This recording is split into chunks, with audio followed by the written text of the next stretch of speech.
जय श्री राधे कृष्ण दोस्तों, आप सभी को स्वागत है हमारे यूट्यूब चैनल पावरफुल हिंदू धर्म में। आज हम आप सभी को भादव मास में श्रीमद् भागवत महापुराण में आगे की कथा का रसपान कराएंगे, जिसमें वर्णन है महर्षि व्यास का असंतोष। श्री व्यास जी कहते हैं कि उस दीर्घकालीन सत्र में सम्मिलित हुए मुनियों में विद्याओं वृद्ध कुलपति ऋग्वेदी सनक जी ने सूत जी की पूर्वोक्त बात सुनकर उनकी प्रशंसा की और कहा। श्री सनक जी बोले, हे सूत जी, आप वक्तों में श्रेष्ठ हैं तथा बड़े भाग्यशाली हैं। जो कथा भगवान श्री सुखदेव जी ने कही थी, वही भगवान की पूर्णमय कथा कृपा करके आप हमें सुनाइए। वह कथा किस युग में, किस स्थान पर और किस कारण से हुई थी? हे मुनिवर, श्री कृष्ण द्रौपदी ने किसकी प्रेरणा से इस परम हंसों की संहिता का निर्माण किया था?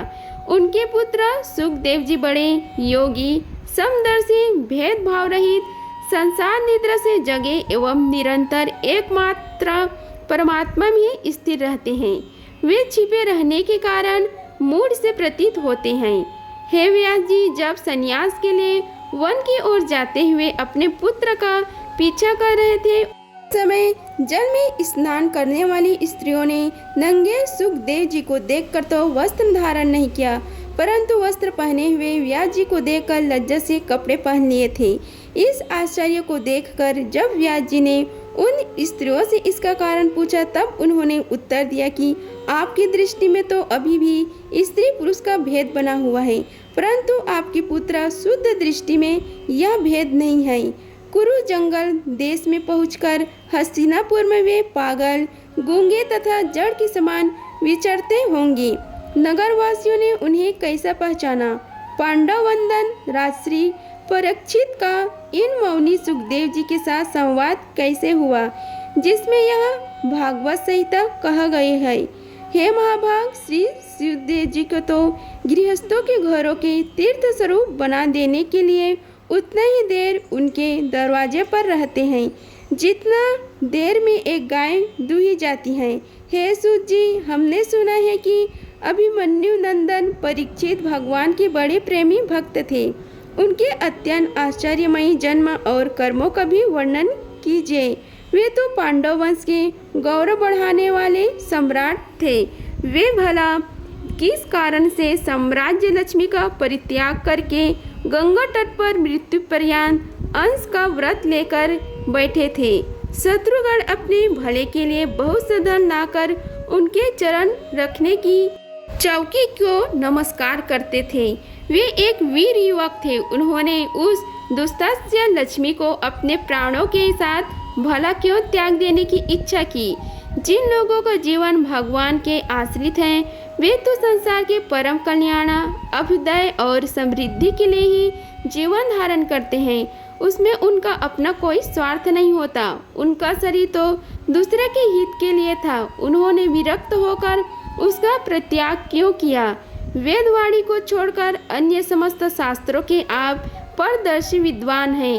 हे सूत जी, इसलिए इस समय जो कुछ हमने आपसे पूछा है वह सब कृपा करके हमें कहिए। श्री सूत जी ने कहा, इस वर्तमान चतुर्युग के तीसरे युग द्वापर में महर्षि पारस के द्वारा वसु कन्या सत्यवती के गर्भ से भगवान के कला अवतार योगी राज व्यास जी का जन्म हुआ। एक दिन वे सूर्योदय के समय सरस्वती के पवित्र जल में स्नान करके एकांत पवित्र स्थान पर बैठे हुए थे। महर्षि भूत और भविष्य को जानते थे। उनकी दृष्टि अचूक थी। उन्होंने देखा कि जिसको लोग जान नहीं पाते, ऐसे समय के फेर से प्रत्येक युग में धर्म संकटता और उसके प्रभाव से भौतिक वस्तुओं को भी शक्ति का हास्र होता रहता है। इस संसार के लोग श्रद्धाहीन और शक्ति रहित हो जाते हैं। उनकी बुद्धि कर्तव्य का ठीक ठीक निर्णय नहीं कर पाती और आयु भी कम हो जाती है। लोगों की इस भाग्यहीनता को देखकर उन मुनीश्वर ने अपनी दिव्य दृष्टि से समस्त वर्णों और आश्रमों का हित कैसे हो, इस पर विचार किया। उन्होंने सोचा कि वेदोक्त चतुर्होत्र कर्म लोगों का हृदय शुद्ध कराने वाला है। इस दृष्टि से यज्ञों का विस्तार करने के लिए उन्होंने एक ही 4 विभाग कर दिए। व्यास जी के द्वारा ऋचक, यजु, साम और अथर्व इन 4 वेदों का उद्धार पृथक्करण हुआ। इतिहास और पुराणों को 5वां वेद कहा जाता है। उनमें से ऋग्वेद के पैल समागान के विद्वान जैमिनी एवं यजुर्वेद के एकमात्र स्नातक वैशंपायन हुए।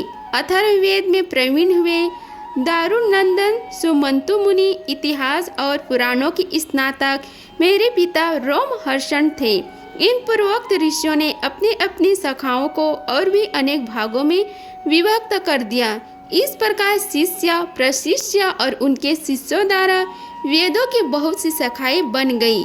कम समझने वाले पुरुषों पर कृपा करके भगवान वेद व्यास ने इसलिए ऐसा विभाग कर दिया कि जिन लोगों को स्मरण शक्ति नहीं है या कम है वे भी वेदों को धारण कर सके। स्त्री, शूद्र और पतित द्विज जाति तीनों ही वेद श्रवण के अधिकारी नहीं है, इसलिए वे कल्याणकारी शास्त्रोक्त कर्मों के आचरण में भूल कर बैठते हैं।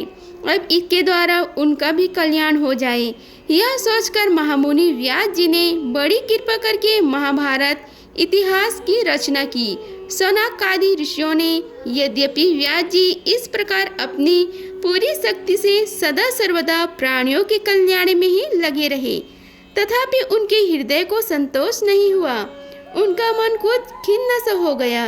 सरस्वती नदी के तट पर एकांत में बैठकर धर्मवेत्ता व्यास जी मन ही मन विचार करते हुए इस प्रकार कहने लगे, मैंने निकपट भाव से ब्रह्मचार्य आदि व्रतों का पालन करते हुए वेद, गुरुजन और अग्नियों का सम्मान किया है और उनकी आज्ञा का पालन किया है। महाभारत की रचना के बहाने मैंने वेद के अर्थ को खोल दिया है, जिससे स्त्री, शूद्र आदि भी अपने अपने धर्म कर्म का ज्ञान प्राप्त कर लेते हैं।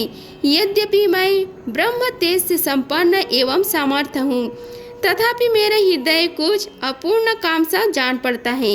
अवश्य ही अब तक मैंने भगवान को प्राप्त करने वाले धर्मों का प्राय निरूपण नहीं किया है।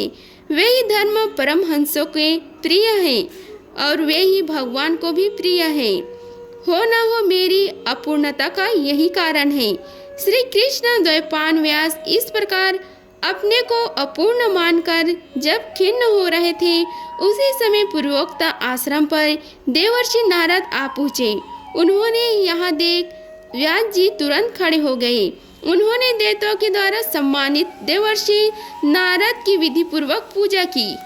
इस प्रकार श्रीमद् भागवत महापुराण में कथा अध्याय 10 का समाप्त हुआ। अब हम आप सभी को श्रीमद् भागवत महापुराण में कथा अध्याय 11 का रसपान कराएंगे, जिसमें वर्णन है भगवान के यश कृति की महिमा और देवर्षि नारद जी का पूर्व चरित्र। आइए रसपान कीजिए कथा अध्याय 11 का। सूत जी महाराज कहते हैं कि तदंतर सुखपूर्वक बैठे हुए वीरपाणी परम यशस्वी देवर्षि नारद ने मुस्कुराकर अपने पास ही बैठे महर्षि वेद व्यास जी से कहा। नारद जी ने प्रश्न किया, हे महाभाग व्यास जी, आपके शरीर एवं मन दोनों ही अपने कर्म में एवं चिंतन से संतुष्ट हैं। अवश्य ही आपका जिज्ञासा तो भली भांति पूर्ण हो गई है, क्योंकि आपने जो महाभारत की रचना की है वह बड़ा ही अद्भुत है। वह धर्म आदि सभी पुरुषार्थों में परिपूर्ण है। सनातन ब्रह्म तत्व को भी आपने खूब विचारा है और जान भी लिया है। फिर भी हे प्रभु, आप कितार्थ पुरुष के समान अपने विषय में शोक क्यों कर रहे हैं? व्यास जी ने कहा, आप मेरे विषय में जो कुछ कहा है वह सब तो ठीक है, वैसे होने पर भी मेरा हृदय संतुष्ट नहीं है। पता नहीं इसका क्या कारण है। आपका ज्ञान अगाध है, आप साक्षात ब्रह्म जी के मानस पुत्र हैं, इसलिए मैं आपसे ही इसका कारण पूछता हूँ। हे नारद जी, आप समस्त गोपनीय रहस्यों को जानते हैं, क्योंकि आपने उन पुराण पुरुष की उपासना की है जो प्रकृति पुरुष दोनों के स्वामी है और असंग रहते हुए भी अपने संकल्प मात्र से गुणों के द्वारा संसार की सृष्टि, स्थिति और प्रलय करते रहते हैं।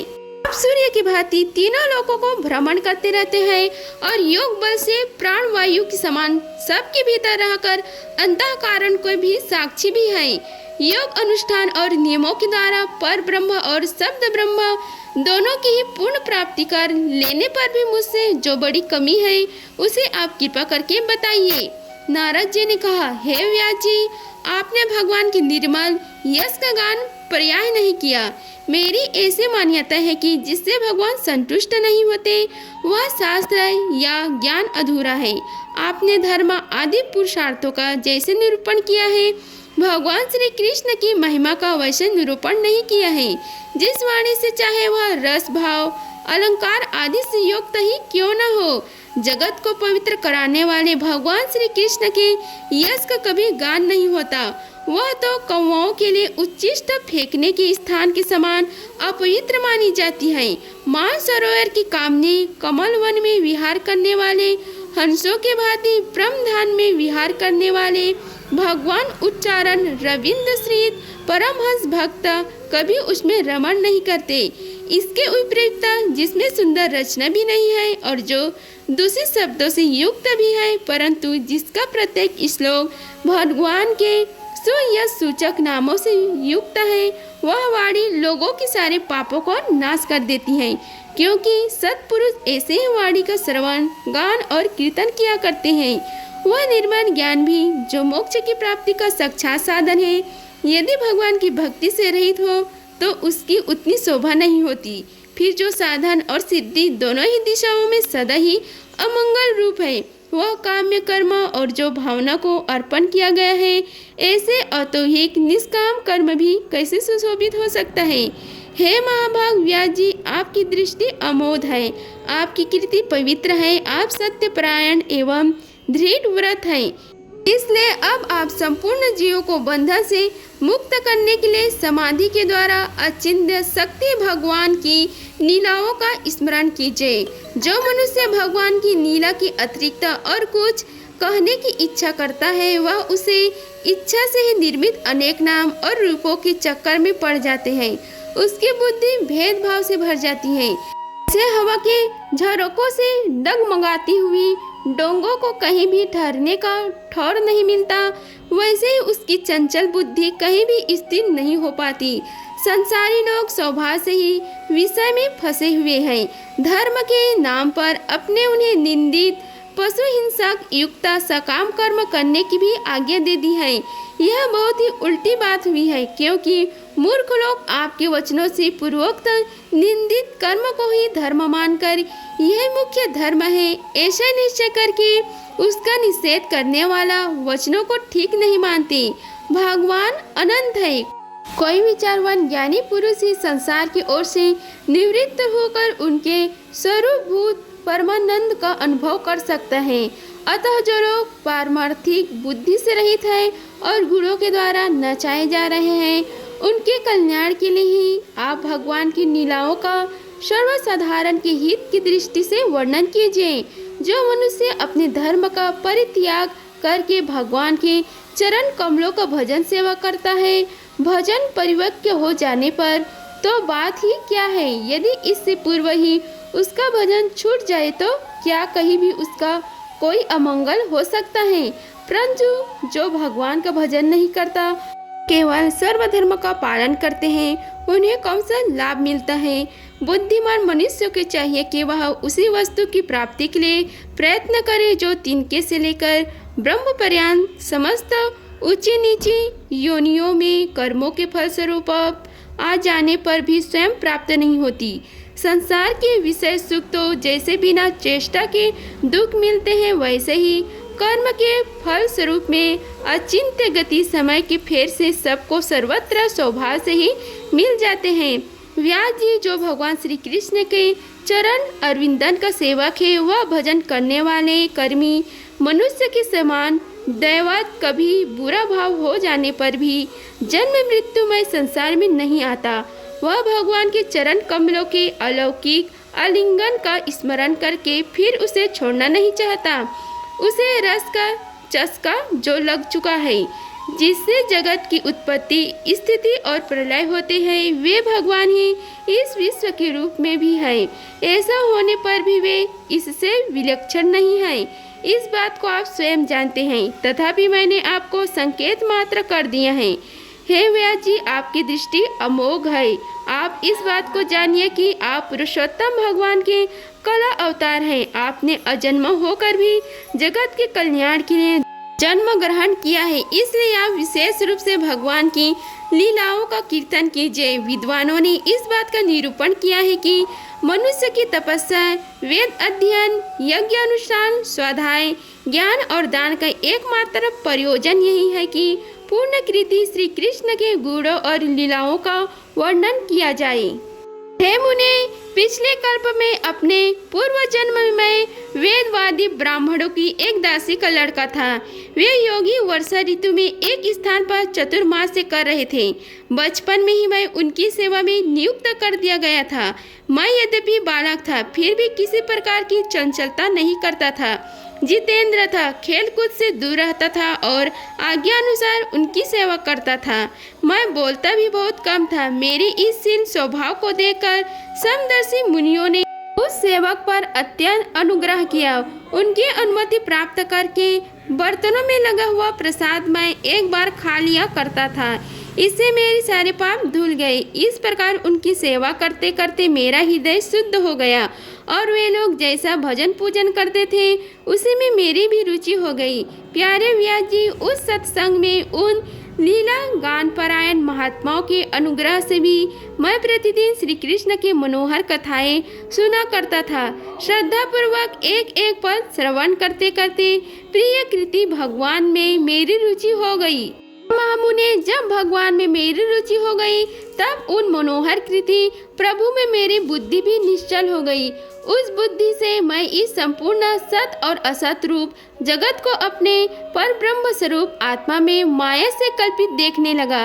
इस प्रकार शरद और वर्षा, इन दो ऋतुओं में तीनों समय उन महात्मा मुनियों ने श्री हरि के निर्मल यश का संकीर्तन किया और मैं प्रेम से प्रत्येक बात सुनता रहा। अब चित्त के रजोगुण और तमोगुण को नाश करने वाली भक्ति का मेरे हृदय में प्रादुर्भाव हो गया। मैं उनका बड़ा ही अनुरागी था, विनयी था। उन लोगों की सेवा में मेरे पाप नष्ट हो चुके थे। मेरे हृदय में श्रद्धा थी, इंद्रियों में संयम था एवं शरीर, वाणी और मन में उनका आज्ञाकारी था। उन दीनवत्सल महात्माओं ने जाते समय कृपा करके मुझे उस गुह्यतम ज्ञान का उपदेश किया, जिसका उपदेश स्वयं भगवान ने अपने श्री मुख से किया है। उपदेश से ही जगत के निर्माता भगवान श्री कृष्ण की माया के प्रभाव को मैं जान सका, जिसके जान लेने पर उनके परम पद की प्राप्ति हो जाती है। सत्य संकल्प व्यास जी, पुरुषोत्तम भगवान श्री कृष्ण के प्रति समस्त कर्मों को समर्पित कर देना ही संसार के तीनों तपों की एकमात्र औषधि है। यह बात मैंने आपको बतला दी है। प्राणियों को जिस पदार्थ के सेवन से जो रोग हो जाता है, वही पदार्थ चिकित्सा विधि के अनुसार प्रयोग करने पर क्या उस रोग को दूर नहीं करता। इसी प्रकार यद्यपि सभी कर्म मनुष्यों को जन्म मृत्यु रूप संसार के चक्र में डालने वाले हैं, तथापि जब ये भगवान को समर्पित कर दिए जाते हैं, तब उनका कर्म पाना ही नष्ट हो जाता है। इस श्लोक में जो शास्त्र विहित कर्म भगवान की प्रसन्नता के लिए किए जाते हैं, उन्हीं से परा भक्ति युक्त ज्ञान की प्राप्ति होती है। उस भागवत अर्थ कर्म के मार्ग में भगवान के आज्ञा अनुसार आचरण करते हुए लोग बार बार भगवान श्री कृष्ण के गुण और नामों का कीर्तन तथा स्मरण करते हैं। हे प्रभु, आप भगवान श्री वासुदेव को नमस्कार है। हम आपका ध्यान करते हैं। प्रद्युम्न, अनिरुद्ध और संकर्षण को भी नमस्कार है। इस प्रकार जो पुरुष चतुर्वाही रूपी भक्ति मूर्तियों के नाम द्वारा प्राकृतिक मूर्ति रहित अप्रकृत मंत्र मूर्ति भगवान यज्ञ पुरुष का पूजन करता है, उसी का ज्ञान पूर्ण एवं यथार्थ है। हे ब्राह्मण, जब मैंने भगवान की आज्ञा का इस प्रकार पालन किया, तब इस बात को जानकर भगवान श्री कृष्ण ने मुझे आत्मज्ञान, ऐश्वर्य और अपनी भाव रूपा प्रेम भक्ति का दान किया। हे व्यास जी, आपका ज्ञान पूर्ण है। आप भगवान की ही कृतिका है। उनकी प्रेममयी लीला का वर्णन कीजिए। उसी से बड़े बड़े ज्ञानियों की भी जिज्ञासा पूर्ण होती है। जो लोग दुखों के द्वारा बार बार रौंदे जा रहे हैं, उनके दुख की शांति इसी से हो सकती है और कोई उपाय नहीं है। इस प्रकार श्रीमद् भागवत कथा में कथा अध्याय 10 का समाप्त हुआ। अगर आप सभी को हमारी वीडियो अच्छी लगी होगी तो वीडियो को लाइक कीजिए, चैनल को सब्सक्राइब कीजिए और कमेंट बॉक्स में ओम नमो भगवते वासुदेवाय लिखिए। धन्यवाद। मिलते हैं अगले वीडियो में। तब तक के लिए जय श्री राधे कृष्णा।